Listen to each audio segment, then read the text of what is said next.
I'm Dr. Martinrex Kedziora, and I serve as the superintendent of the Moreno Valley Unified School District. One of the things that I believe is that it's very important in our school district to provide the opportunity to be future ready and to positively impact the world. I'm originally from Memphis, Tennessee, and I grew up in the segregated South. And so when I was in the 3rd grade in 1968, they had decided not to integrate the students, but to integrate the teachers. And so they brought black teachers to our all-white elementary school. But I had a 3rd grade teacher that was African American, and I didn't know how much I would like her and that she would like me. When Martin Luther King was killed in Memphis on April the 4th, 1968, my teacher didn't come to school that day. I was like, where's Miss Ralston?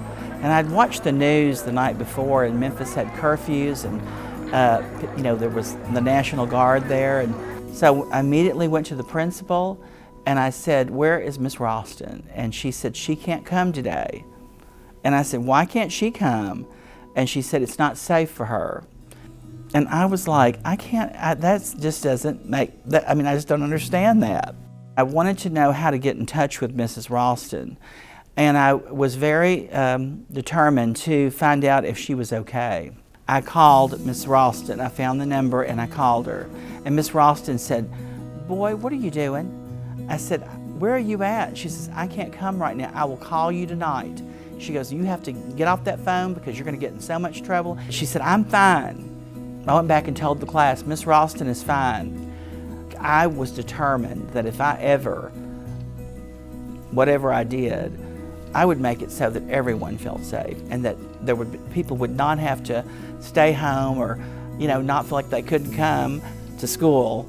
And so I think that's where my leadership began, and I often tell that story because it taught me a lot that day.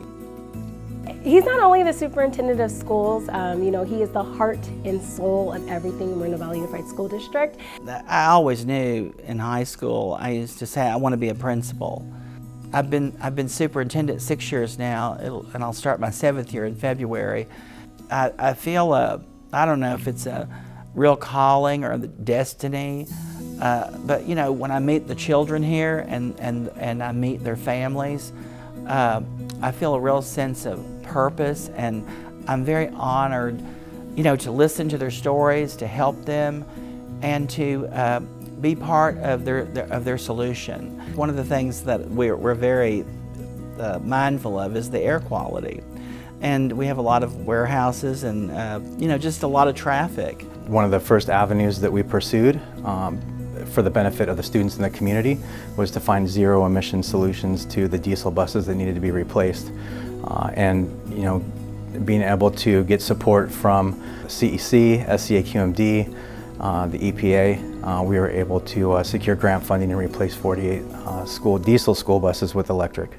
Electric bus gives us, our kids, a smooth, reliable ride while keeping the environment clean with zero emission.